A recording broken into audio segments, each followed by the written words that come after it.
Okay, so we're actually holding at the top of Lamed Dalet Amud Beis, and what we were dealing with was a machlokes between Rabbi Yehuda and Rabbi Meir how to learn the pasuk that describes the payment of a shor tam.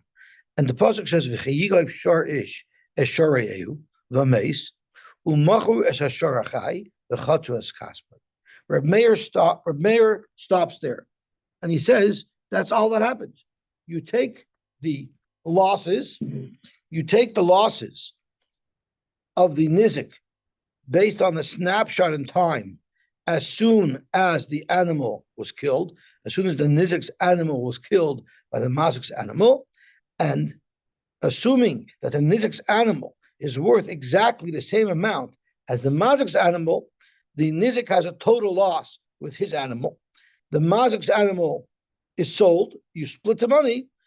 So what the result is that the nizik is reimbursed 50% of what his animal was worth, right? Rabbi Yehuda says, the games hames yechtzun means you're also splitting the value of the nevela if it has some value.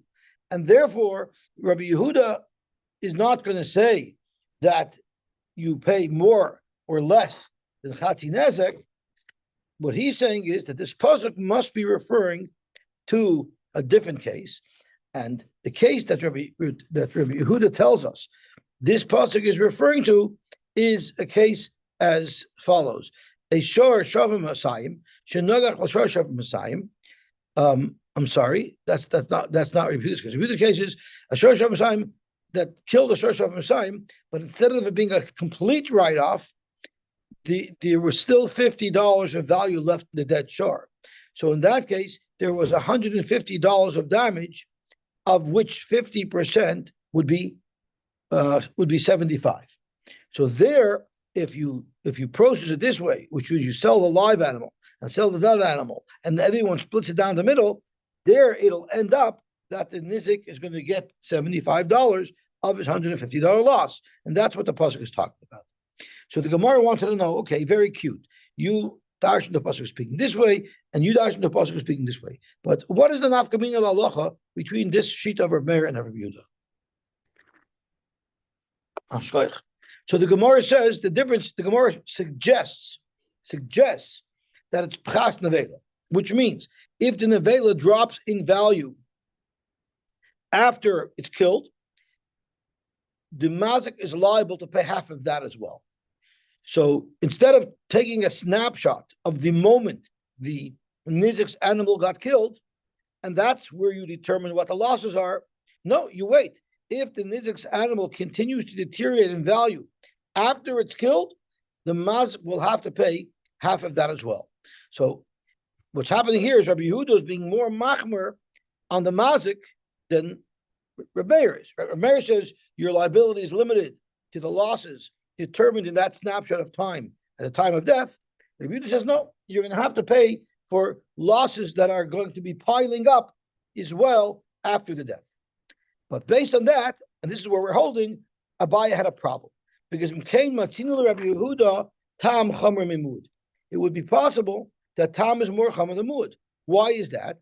Because by mud, halacha is, you look at a snapshot in time. The bailim are metaplim benavela, Rashi says. So you're never liable for losses after that snapshot in time, the time of death. That's how it is by Amud. By Tam, we're suggesting, according to Rabbi Yehuda, that you're liable for continued deterioration. So in that respect, Tam is more chamer than Amud. Of course, Tam is only paying Chati Nezek, and the Amud paying Nezek Sholim. But in a certain perspective, in a certain dimension, Tam is more chamer because when you assess what the damage is, you're more broad, and you even include the damage due to further deterioration of the nevela. If you want to suggest that, who said that's a problem? Maybe Tam could be more chamer than Mud. Whoever said that Mud is always more chamer than Tam, and the Gemara even cites an example of a case where everybody agrees that Tam is more chamer than Mud, and that's the responsibility of the owner of this ox to watch his ox. So there was a certain level of shmira that we're going to learn about later on in Perek Shor Shanagach Talvei, where Rabbi Yehuda Omer Tam Chayiv Amud Potter, because there was some type of level of Shemira that we'll see over there that was enough to satisfy the threshold of Shemira for a Shar Amud, but it's not enough to satisfy the threshold of Shemira for Shar Tam. So you see, in one perspective, in one way, a Tam could be more Chomer. So maybe in this way as well. Zakt Gemara, absolutely not. Because Emer de Shamat le Rabbi Yehuda in Shemira, the Chsivi Kroi. Yes, you have a good example from that Mishnah of a certain perspective in which the Tam is more Chomer, Lagabi, it's the Chiv of the owner to watch it. That's where you find that. But that's because the Psukim specifically say that, or we darshan specifically from the Psukim. But Le'inta Shlumin, when we're discussing how much I have to pay, Mishamas Lei, I'm going to show you that Rabbi Yehuda's default approach, his default understanding is there's no possible way to say in any way that the payment that the owner of a Shar Tam has to make should be more stringent than the payment that the owner of a Shar Mud would have to pay. And how do I know that this is Rabbi Yehuda's attitude? From a different case, where Rabbi Yehuda said in general, Mud is always more Chomer than Tam. Where did he say that? Well, Tanya Rabbi Yehuda Omer, Yochel Shor Shava Mana, Shonagach Shor Shava Chamesh Shloim. A Mana is 100 zuz, 5 Shloim is 20 zuz. So the Shor Hamazik was worth a lot more than the Shor Hanizik. But Nevela Yafa Sela, and the Nevela is worth a Sela, meaning 4 zuzim. So the damage is 16 zuz. So if the damage is 16 zuz, what is Chatzi Nezek? 8 zuz. Are you going to tell me that Zen Noitel Chatzi Echai v'Chatzi Emeis, v'Zen Noitel Chatzi Echai v'Chatzi Emeis, the Nizik is going to have a major windfall? The Nizik will have a major windfall, meaning this Shor Tam, this owner of the Shor Tam, is paying way more than even Nezek Sholem. So you can't say that, Rabbi Yehuda said. You know why? Amrit v'chimud lama yatzis. Lama zech nishnarin over here. It's obvious to us that a muad was listed separately in the Torah because the Torah wanted to give him more severe payment terms. Lahachmer lov or lahachmer lov. Havoy or lahachmer lov. It's clearly lahachmer lov. So how could you say umamud any mishalom elamashu hizik? Even if it was a shar mud, he would pay the full damages. Tamakala again, and you're suggesting that due to this split, the mazik is going to be paying so much more than Nezek Sholem, even because of the high value of his animal vis-a-vis the damages that he did. So therefore, you cannot suggest in our sugi here that Rabbi Yochanan would hold in any way that the terms of payment for the tam should be more severe than the terms of payment for the muad. And since the muad is paid, since by muad you assess the damages based on the snapshot in time when the animal got killed, and you don't look at further losses that occur after the death of the animal, so too by a shor tam, it's not logical to say that the mazik should be liable for that. Because in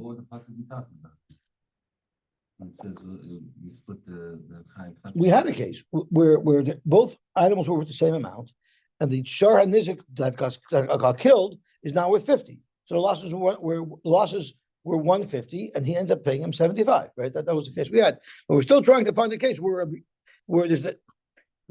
And when we did the cheshbon using Reb Meir's way of calculation, it would also work out to the same amount.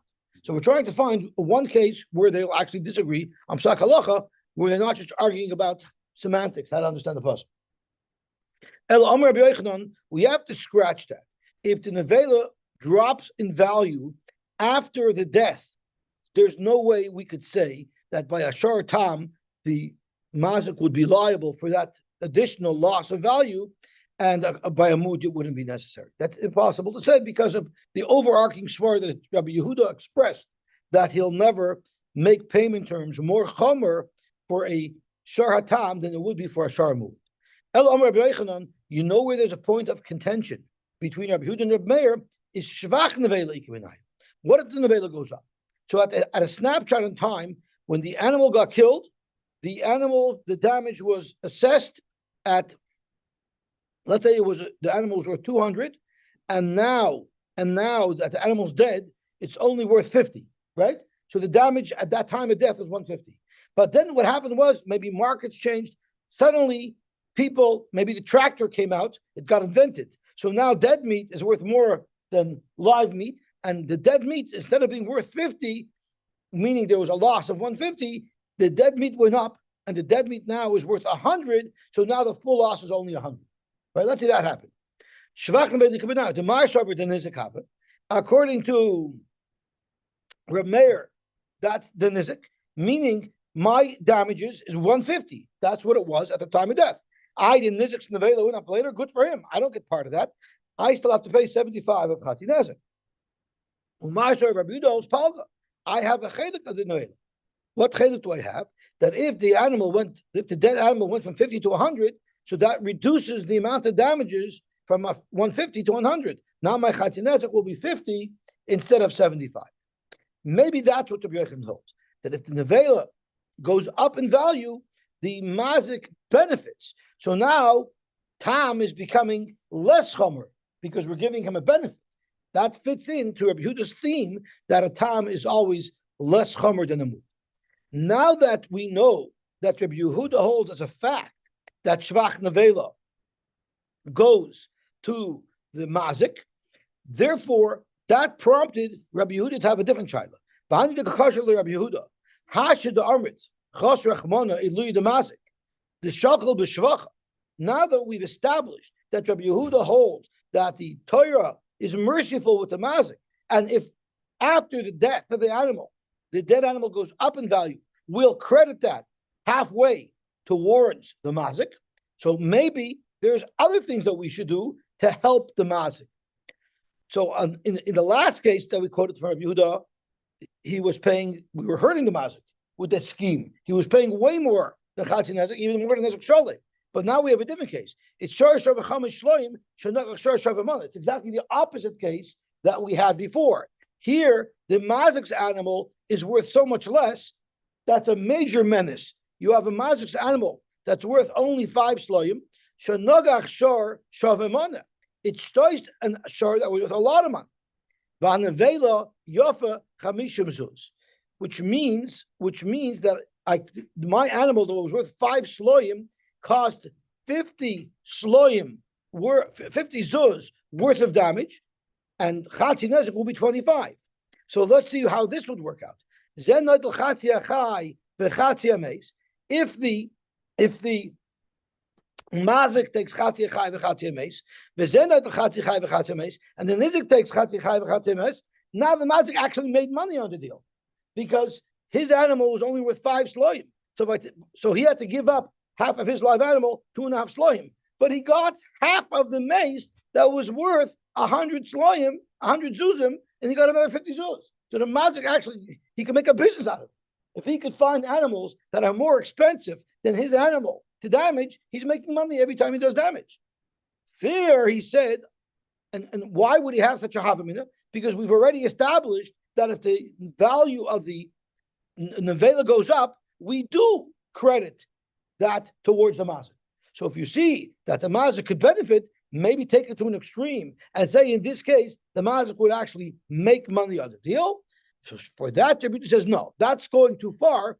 Amrit heichen matzinu mazik niskar shuzen niskar. You never find that the mazik makes money. The mazik is supposed to be paying, not making money. Therefore, logically, it's impossible to accept that the mazik should actually make money on the deal.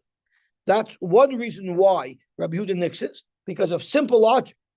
But Zok Rabbi Yehuda, I also have a pasuk to say that there's no way you could allow the mazik to make money on the deal, because it says shalom yishalom, a mazik zult, a mazik nepnish kagel, bailim mishalmen, the ain bailim noitlin.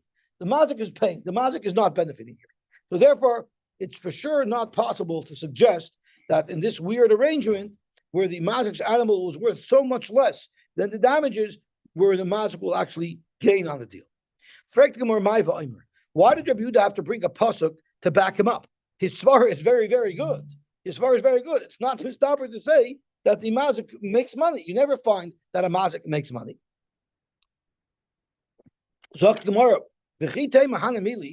Maybe in the extreme case that the Rabbi Yehuda is discussing, if I take half of the chai and half of the mace, so the mazik is making a lot of money by getting half of the mace, right? which is very valuable. But at whose expense is the master getting half of the mace? The nizik's expense. The nizik literally has to give away part of his animal. So on the expense of the nizik, that's where it's pashut. Rabbi Yehuda says it's pashut that at the expense of the nizik, surely we're not going to enrich the mazik. But I could find you not such an extreme case, a case where the nizik will not end up losing anything, yet the mazik will gain.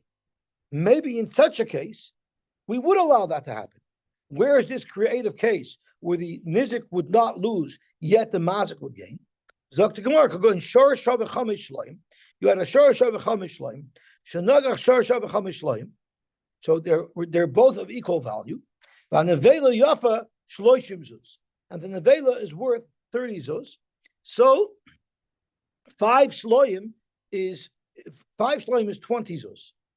Here, the animal alive was worth 20 zuz. The animal dead was worth 30 zuz because things change. Shehukra nevela, Rashi says, Shehukra hanevela mishamesa. After it got killed, it now is worth more. So what are you going to say? Maybe there, where it didn't cost the nizik anything, because this is not coming out of the nizik's pocket. This is coming out of the benefit of the fact that this animal is dead. So maybe there, shokol nami mazik b'shvacha. Maybe there we will allow the mazik to benefit. In other words, in the case that Rabbi Yehuda was discussing, was an extreme case where the mazik is benefiting, but you know whose back he's benefiting on? He's benefiting on the nizik's back because he's taking half of the value of the mace, which is worth way more than his animal was ever worth. That's what we don't allow. But here, the mazik is benefiting, and it's not costing the nizik anything, because actually the mazik brought value to the table. The fact that it was dead, it costs more. So for that, you have a pasuk of Omer Shalim Yishayim, Bailam Shalom, and Vein Bailam Noitlin. Even in this case, Avada, we would make the mazik pay Chachi Nezek based on the time of death, and we would not give him the benefit of benefiting. A mazik doesn't benefit. A mazik pays. What kind of case such a thing that the dead, because it's dead, it became more valuable, much more valuable than Mishamesha? Rashi speaks out at the time of death, at that snapshot. Otherwise, I'm not a mazik. If by killing it you make it worth more, it's a mazik. At the time of death, I was mazik, and then for something in the market's changed that now that meat is worth a lot of money. What happened exactly? We don't know. The Pe'il made it. The Pe'il of killing it made it that it should become more worth. No, because at the time that because there was no mazik. At the time of death, it was worth less. No, but the case. But Lamasi, came out that's a skid given. That meat became more valuable than. Yeah, it could be. I don't know exactly what specifically caused it. So Amalei Rabbi Acha bar Tachlifa l'Rav. So Rabbi Acha bar Tachlifa tells Rava, if that's the case, imkein matinu Rabbi Yehuda tam mishalim yoytze mechatzi nezek. There's going to be a hechatimta sometimes, according to Rabbi Yehuda, where a tam would pay more than chatzi nezek. How would that work out? So Rashi gives us the case where, according to Rabbi Yehuda, that you split the law and you split the dead, it turns out that there's a greater payment than chatzi nezek. Let's see Rashi. Imkein matinu Rabbi Yehuda tam mishalim yoytze mechatzi nezek. Imkein d'lei darish Rabbi Yehuda chas shepich sumisa mechzin b'chai. If Rabbi Yehuda doesn't darshan the same drasha that Rabbi Meir did, that all is based on the snapshot at the time that the mazik killed the nizik, the shara mazik killed the shara nizik, he doesn't make that drasha as Rabbi Meir did to say it's all based on that snapshot. So if it's not based on that snapshot, you have a hechatimtza where a tam would pay more than chatzi nezek.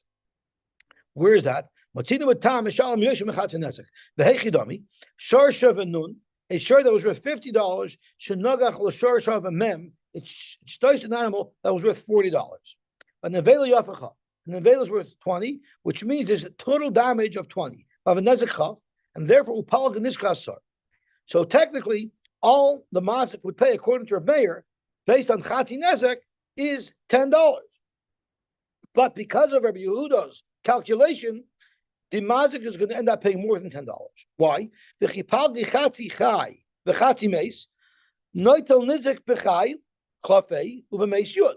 you're selling the nevela for 20, which nets each party 10, you're selling the mazik for 50, which nets each party 25.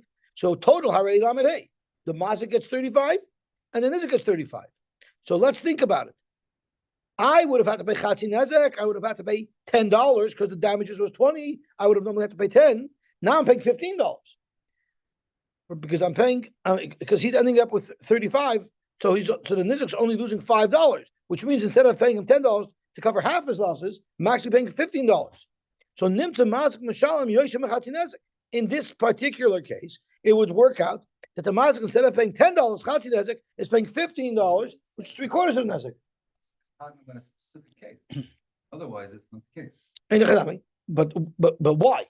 The question is why. He wouldn't pay. What? He wouldn't pay over here. Well, why not? Right? In other words, you're right. We've agreed that clearly the pasuk can only speak in a specific case. But you need a pasuk to tell you that, right? You need a pasuk to tell you that. Why? Yeah, but you need a pasuk. Maybe according to your view, that's how it works. So the Bishlam Reb Meir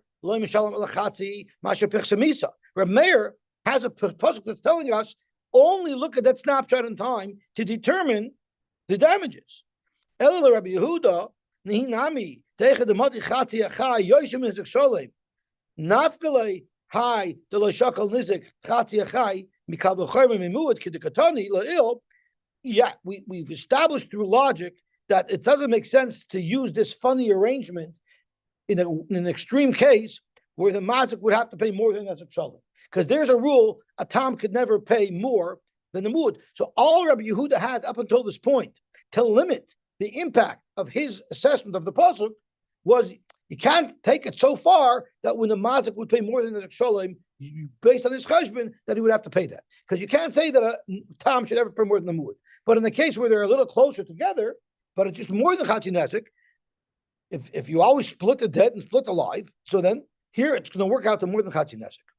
Mamud chamer eni mishalem alamash is it tamakal koshkin abul hacha the leklim hachi. You can't use shor hamud to limit this payment because you're not paying nezek shalom. The apachas mimashizik mishalem. He's still not paying nezek shalom. He's not paying 20, but he's paying umiyut tvei mechatzi nezek.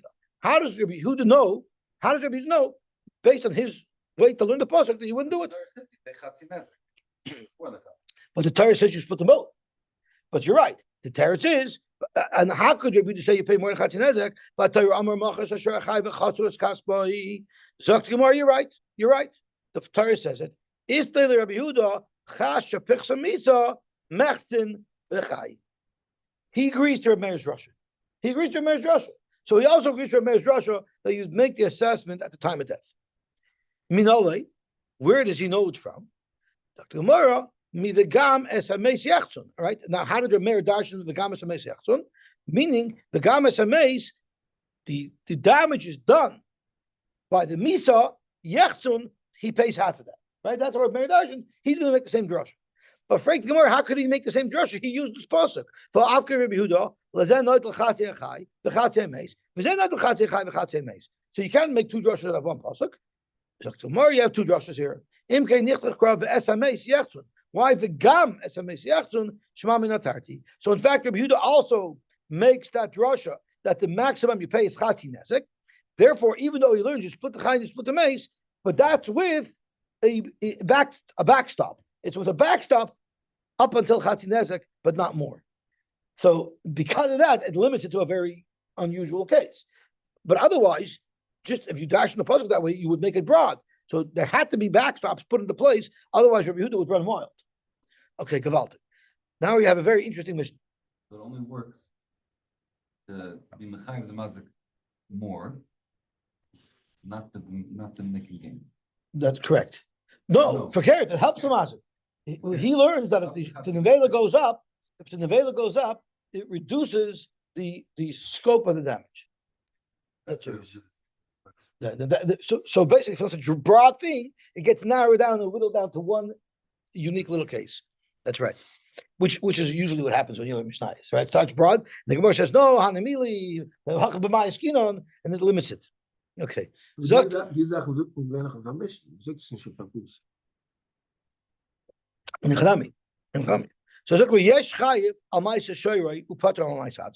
are certain actions that if you're sure does it and causes damage you'll have to pay. But if you did the same thing yourself, you would think Adam Mamazik should be more chomer.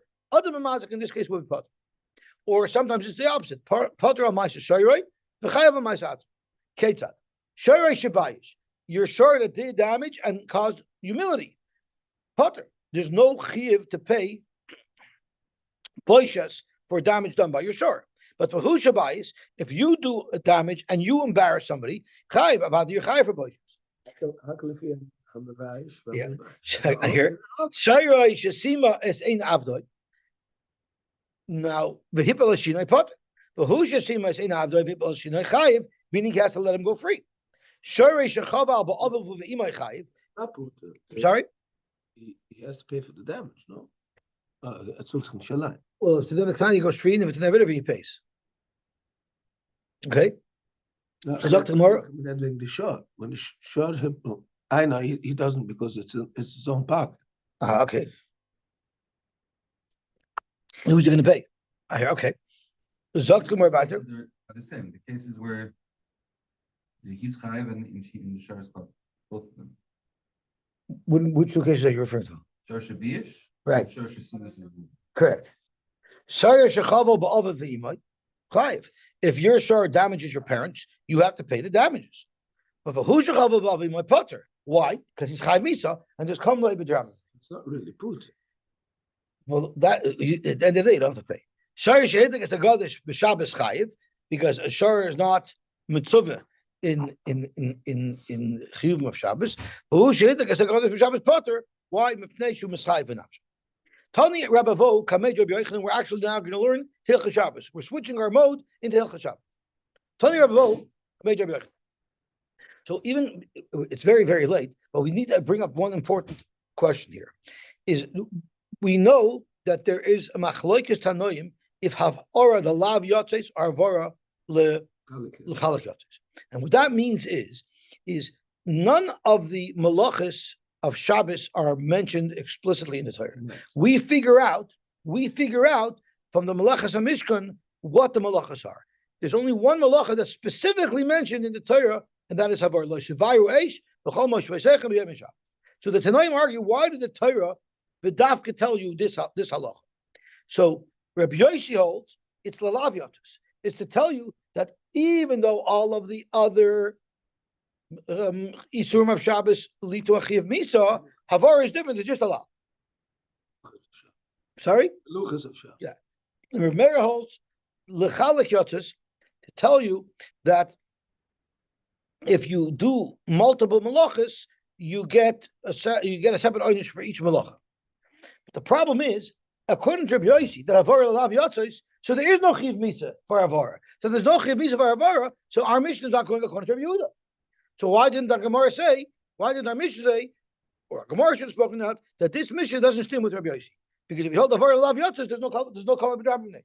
So Rabbi Meir Simcha the Or Sameach in the Rambam in the Hilchas Sanhedrin says a bomb shel chiddush that if you, even according to Rabbi Yosy, that Havara Lav Yotzes, if you did it b'mezid, there would be a chiv misa. What Rabbi Yosy means, that Havara Lav Yotzes means that if it was done b'shoigig, or if you done b'mezid without an edim, there's no chiv kurs, it's just considered a chiv lav. But b'mezid, you're going to be chayiv misa for it anyway. That's a bomb shel chiddush of the Or Sameach. I'm sure he has many other rayas, but I'll call upon him. That approach will make our mission a very posh. So Tani Rabbi Vo Kamed Rabbi Yochanan. Kol makalklin peturin. We know melechas machshavas also Torah. It has to be a melacha that you would do and you would want to do because it provides benefit.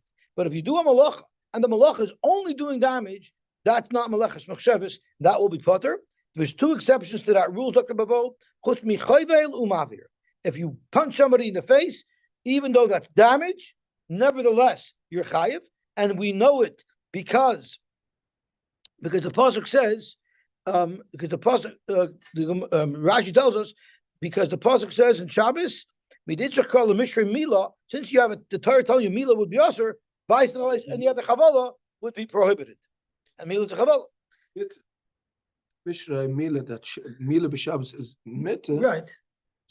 Oh, I'm sorry. Since the Torah tells you mila is mutter, any other type of chavala would be aser, and havara is the Torah tells us that a bas kohen, the Torah says that you're not allowed to burn a bas kohen on Shabbos. You're not allowed to do sreifa. Vice the chois, everybody everywhere else, sreifa wouldn't be a problem. So zok to Gemara chutz min chayv l'maver that even if you're makalko, it's going to be aser. Amalei took tani levra. Rabbi Yochanan told him, throw this price away. It's not true. Chayiv l'maver ain't a mishnah. There's no such mishnah, and they are not chayiv b'makalko. So we have a machlokes, are chayiv and maver chayiv b'makalko. Mishnah, and if you, Rabbi Bava, want to say that chayvel and makalko is a true mishnah, and in fact they're chayiv even by makalko, you'd have to say chayvel b'tzarch l'kalboy. You're doing a chavala because maybe you need the meat for your kelev, so there is some mila in it, and maver b'tzarch l'afrei needed ashes. But to say mamish makalko, I can't accept Dr. Rabbi Yochanan that there would be a chiyuv on Shabbos for that. So now we learned our mishnah.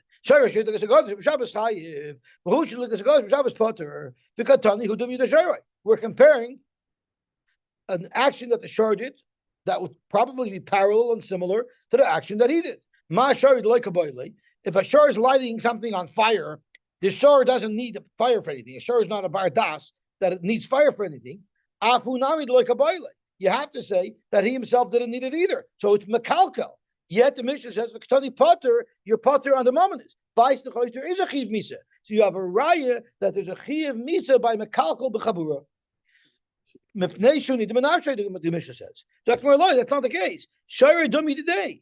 Adirabah. Say it's speaking where you did need it. Shari dumi today. Mahu de. Let's say it's speaking in a case where there was benefit to it. And it's not makalkel, and then everybody agrees makalkel will be chayiv. I've shari de kaboyle. Pray to Gemara, how can a shor need fire? Amalei, what are you talking about? Amalei Rabbi, what are you talking about? Nishta duma ox, a kliga ox. What happened? So also like Nishicha begabo, he had a wound, and he knows that it would be soothing if he would roll around in ashes. The kaboy lemekalia, and he wanted to make it feel better. Vingada bekutma, and roll around in ash.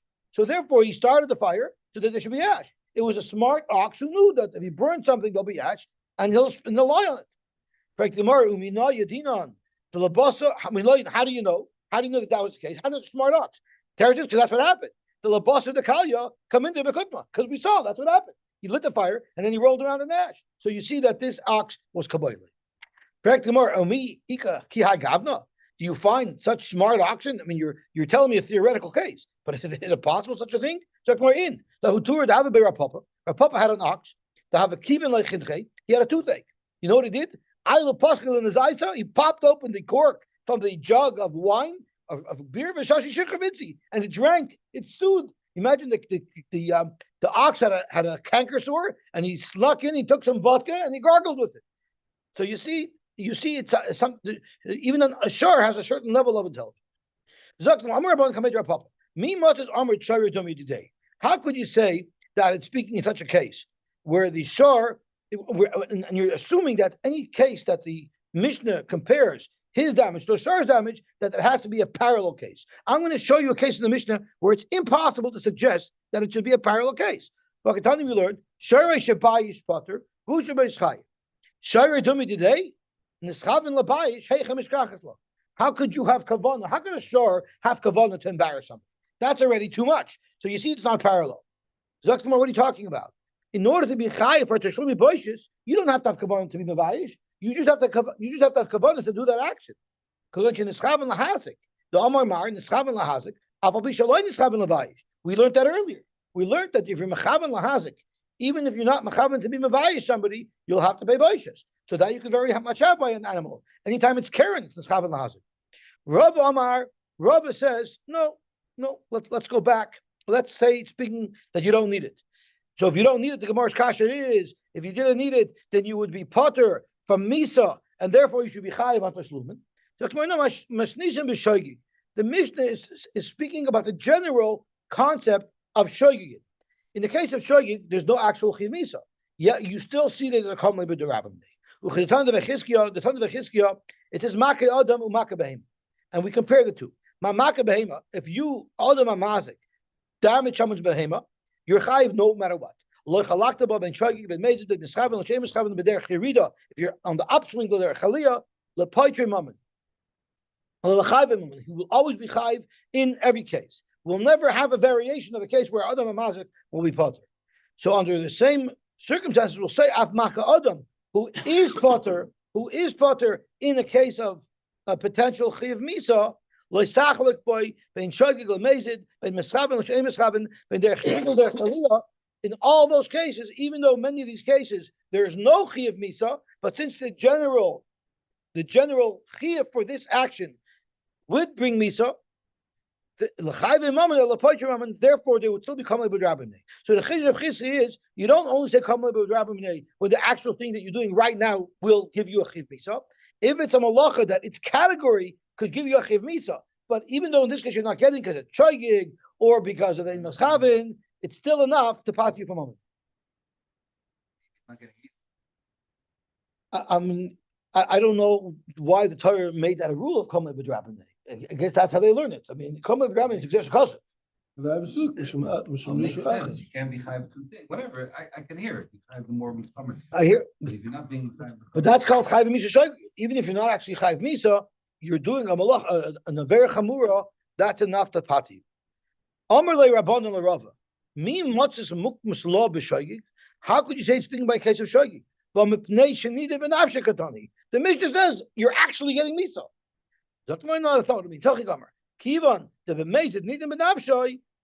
Since if it would have been mazed under the right circumstances, it would lead to a chiv misa. Now, even though technically in this case there's no chiv misa, it's enough to do kamal b'drabimnei.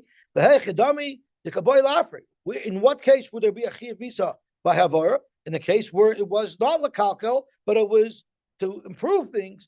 So therefore, hashta b'shogig potter. Therefore, no matter what, no matter how it's done, even though it's not going to lead to a chiv misa, we still apply the rule of kamlei b'derabimine.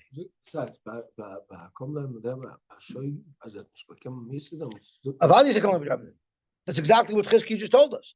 That chayv and misha shogigin are also potter from tashlumin because of kamlei b'derabimine. Yeah, I don't know how we pass him. Zok to Gemara, shar shar yeroidev achar shar.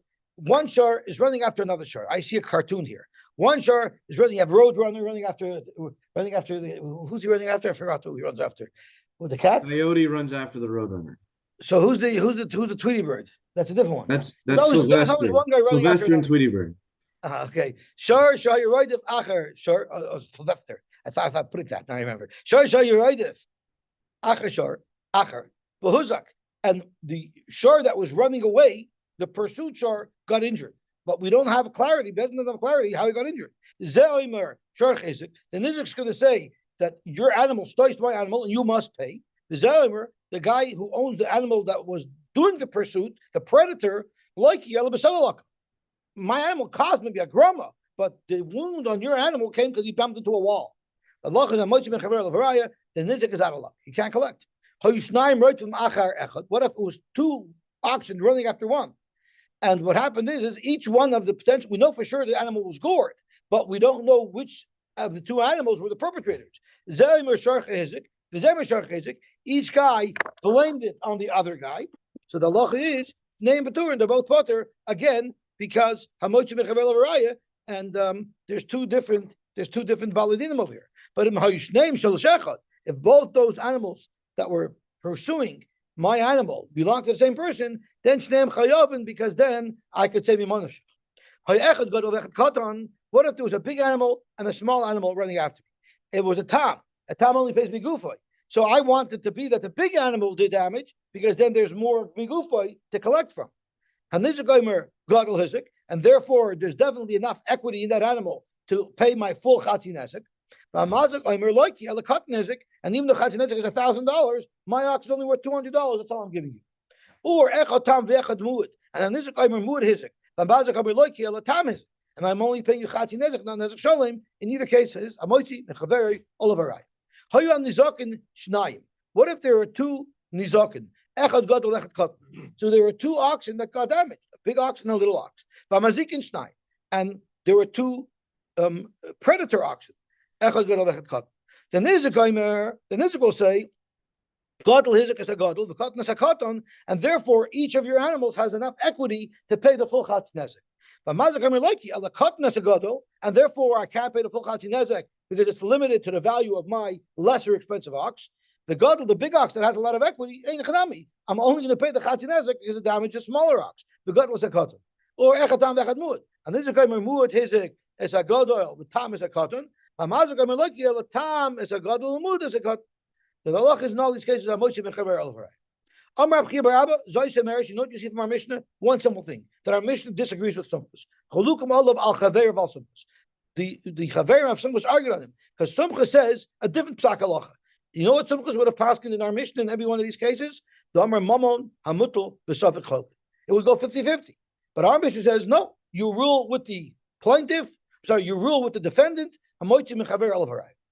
Amar Ababa bar Mamal or Abchi Barabba Amar Sumchus. I'm sorry. Amar Ababa Mamal Amar Abchi Barabba, comma. Amar Sumchus Afilu Bari Ubari. Did Sumchus say his halacha of Mammon Hamutal b'Safik Cholkin even in the case of Bari Ubari? Because if we neither of us know, so it's Mammon Hamutal b'Safik even to ourselves. Is that where he says Yachloiku? Or does he even say it's where it's not a suffix? I don't have a suffix and you don't have a suffix. But Bezdin has a suffix. Did he also say Yachloiku in that case? Amar Layin. So Reb Chia answered back, yes. Amar Sumchus Afilu Bari Bari. It's the same. It's the same suffix. It's a suffix to Bez, right? And we might. How do I know? The b'masnizin b'Bari Bari, because the Mishnah is a case of Bari Bari. The Katani ze'aymer sharcha hizik v'zemer loiki. We might what? The Katani ze'aymer sharcha hizik v'zemer loiki. Loiki means I'm sure. So you have a case of Bari Ubari, and our Mishnah says and we said that Sumchus argues on our Mishnah. So you see, Sumchus would hold Yachloiku even in the case of Bari Ubari. Maska Flora Papa. Midaresha Bari Ubari, if you're going to claim that our Mishnah is speaking in the case of Bari Ubari, then you have to say every single case in our Mishnah quoted is a case of Bari Ubari. So Sefer Nami Bari Ubari. So let's look and see if the Sefer could possibly be explained with a Bari Ubari. Amos said, Hay echad gadol echad katan. Nizik goymer gadol hizik, umazik goymer loiki ela ki katan ela katan hizik. Or echad tam vechad mud. Nizik goymer mud hizik, umazik goymer loiki ela tam hizik. So what is halacha? Hamochi mechaver olav haloi ma'isi raya. So you're telling me that if I can't bring a raya, shakil could the amar mazik. You're telling me that the mazik's going to win. So we'll say his short time did the damage. We'll say his less valued shore did the damage. If that's the case, that's going to lead to another complication. Name it have a tiyuf to the Rabbi Bar Nosson. This is going to slug up Rabbi Bar Nosson, and Rabbi Bar Nosson, we trust that he knows what he's talking about. Damar tanu chitin vaydelay b'sayim. What is the halacha if I come and say you owe me $100 worth of chitin, you owe me a bushel of chitin, and I tell you back, I don't owe you any chitin. I owe you a bushel of soyim. Now the chitin are worth 100, the soyim are worth 50. Is that called moedim miktas? No. You know why?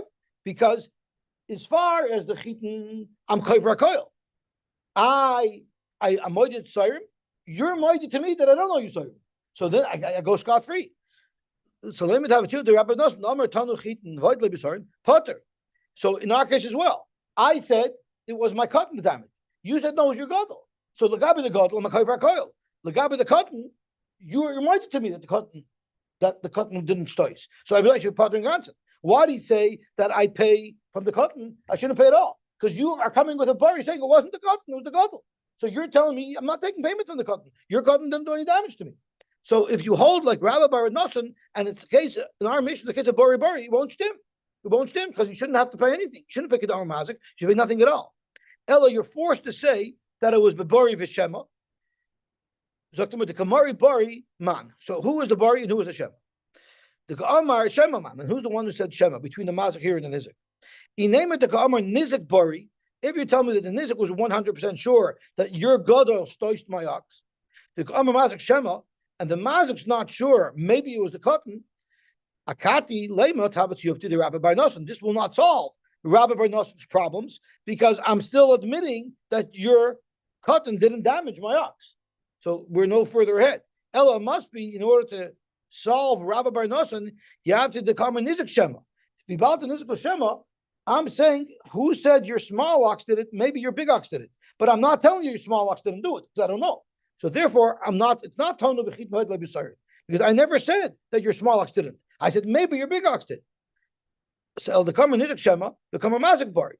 So Zoktamar, that's how you're going to learn it, that the Nizik Shema and the Mazik is Bari. Now you have to carry that through the whole Mishnah, where it was the Nizik who said Shema and the Mazik said Bari. So let's take a look. When we say for Nizik Shema, Mazik Bari, then the narration Nami Nema, Nizik Shema, Mazik Bari. And even in that case, where the Nizik was Shema, where the Teveya is Shema, and the Nitva is Bari, the Amar Sumchas, Afilu Baha, and Sumchas will say, even in this case, Mammon Hamutal Basafik Yachleku, the Itrich Lashmin Deloy, that we have to say that our mission is not Kasumchas. Because Vaitach Sumchas would argue in our case, which means you're telling me Sumchas would argue, even if the Teveya is Shema and the Mazik is Bari, even there he would say Yachleku. That's a big kiddush, right? Memela by Bari he says Yachleku, but by Bari V'Shema, you're going to say that Sumchas says Yachleku. So you can't say that. You have to say Seifa is the Nizik Shema and Mazik Bari. Otherwise, you run into problems with Rabbi Bar Nosson. But Reisha, it's the Nizik that's Bari and the Mazik is Shema, and that's why Sumchas would hold that you say Yachleku. Correct the Gemara, but then we have a problem. Once again, the Reisha and the Seifa are not parallel. Zoktimor, that's good enough.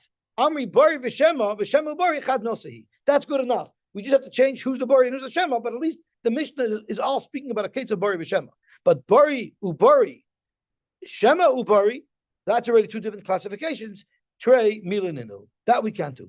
Okay, we'll stop here and we'll be mamshech tomorrow, where we're going to finish Perek HaManiach B'ez Hashem. Wens me Hatzluche die Gewegselung. Oh, the first, yeah. So have a very, very safe trip. Alles nicht